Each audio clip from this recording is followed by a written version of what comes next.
This day in sports history.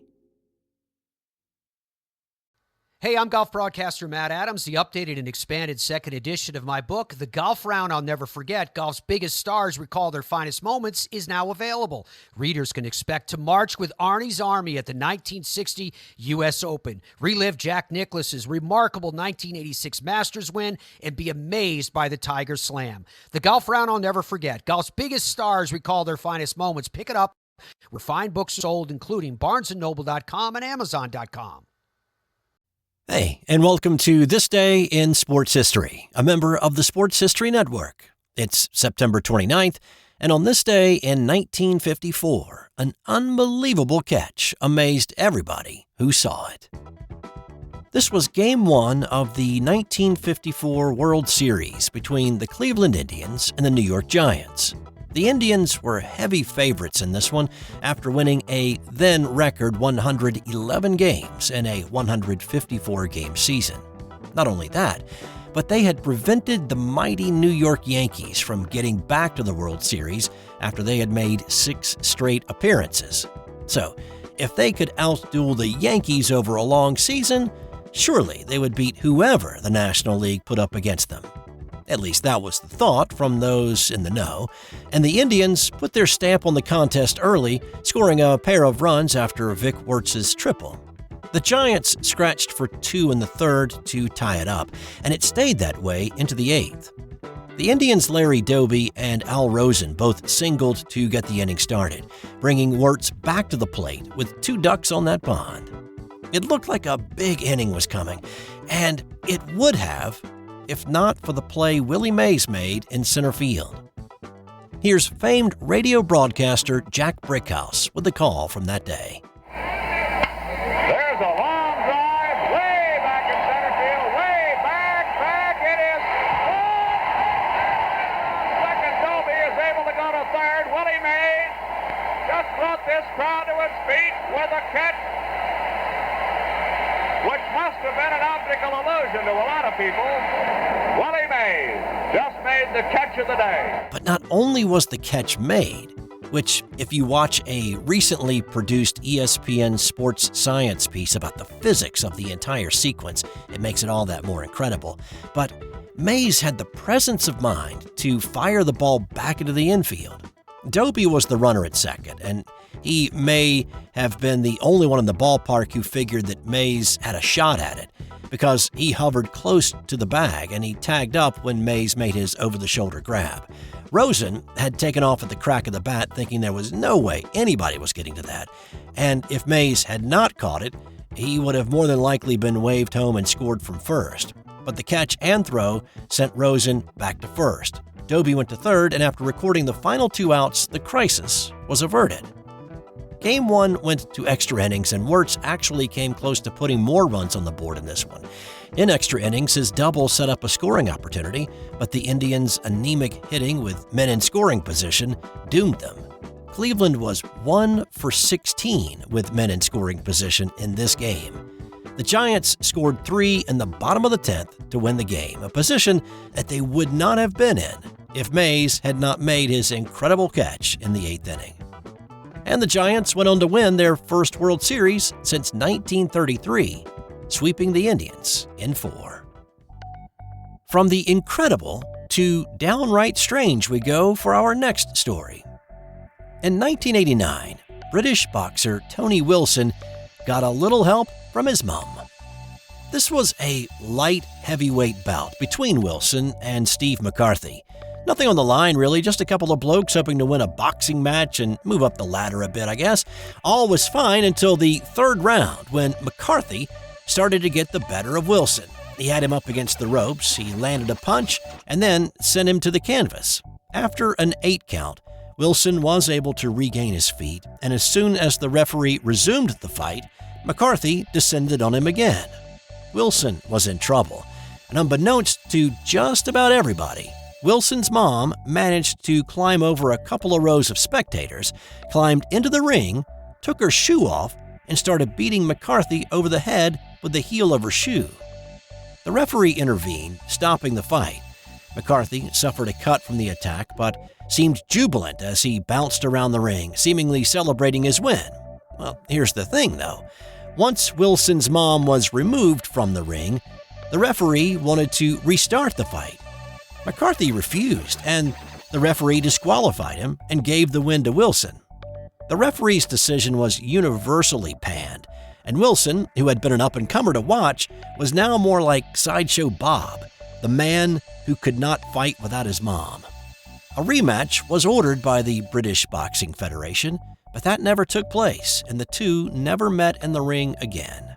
Now, Wilson also never allowed his mom to come to another fight again, but by that point, it was a little too late.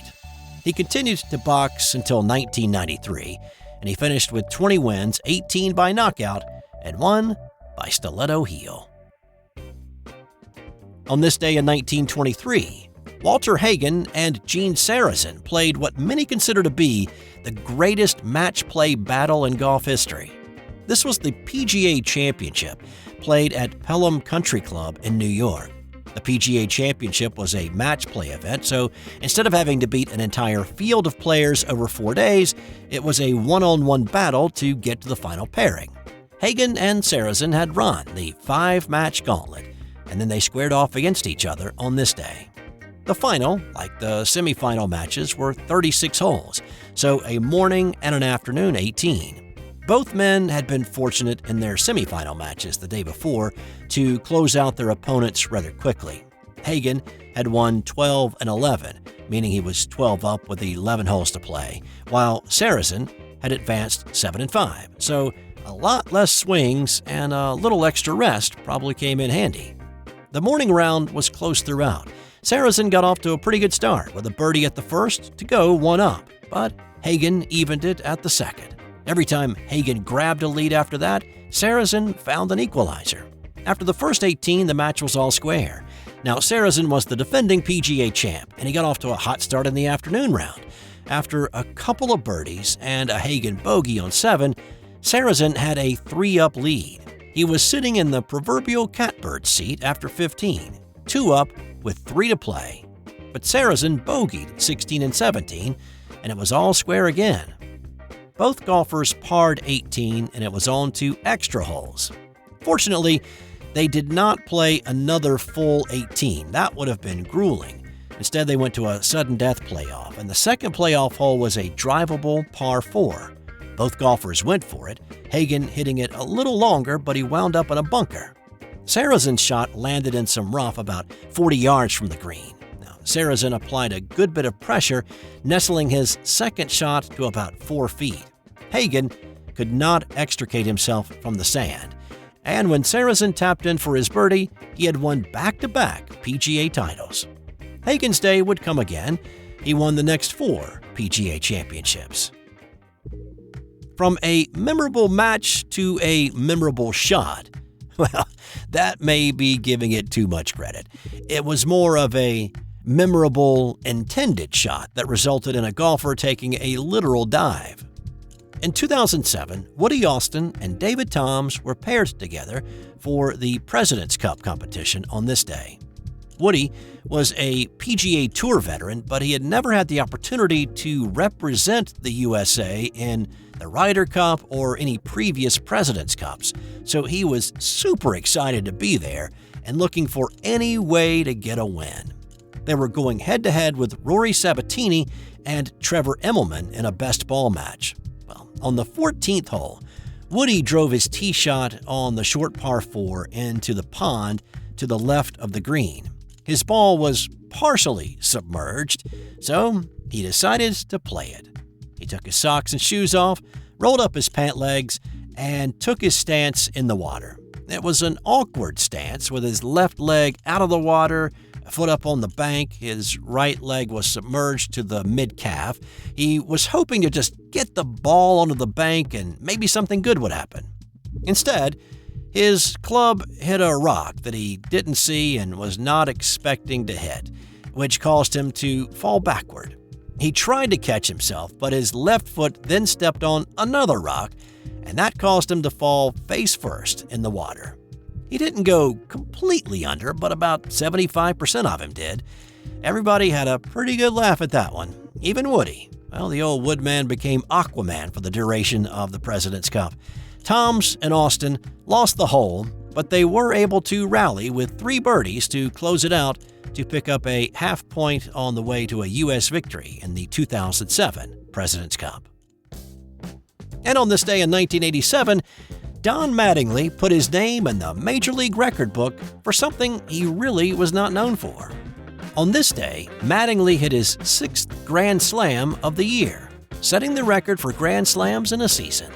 Now, Mattingly is not ever going to be mentioned with the great sluggers of the game, but he did hit 222 homers over a 14-year career, and he had a stretch of 4 straight seasons of hitting at least 20 and a 3-year span of hitting 30+. 1987 was the last year he ever hit at least 30, and 6 of those were Grand Slams. So a lot has to happen to hit just one. You got to have the bases loaded, then you got to deliver when you have the opportunity, right? Well, he did like doing his damage in the early innings because he hit all 6 slams prior to the 5th inning. He'd just hit his 5th slam of the year a few days prior. In this game against the Boston Red Sox, Donnie Baseball came up in the 3rd inning to face Bruce Hurst. Bases were loaded, obviously. Mattingly had not been super successful facing Hurst in the past, hitting just .217 against him. But he took a Hurst offering deep to right at Yankee Stadium for his 6th of the year. Now, here is the weird thing. In no other season did Mattingly hit even 1 Grand Slam. Prior to 87, he was a .250 hitter with bases loaded, with only 1 extra base hit. After 87, his home run totals started to fall off. Mattingly's 6 Grand Slam record would stand by itself until Cleveland's Travis Hafner equaled it in 2006. Time now for today's Nothing to Do with Sports fun fact. The clock that your phone or your computer uses to keep time is powered by an atomic clock located in Boulder, Colorado. That's all I've got for you today. This and every episode of This Day in Sports History is researched, written, voiced, and produced by me, Steve White.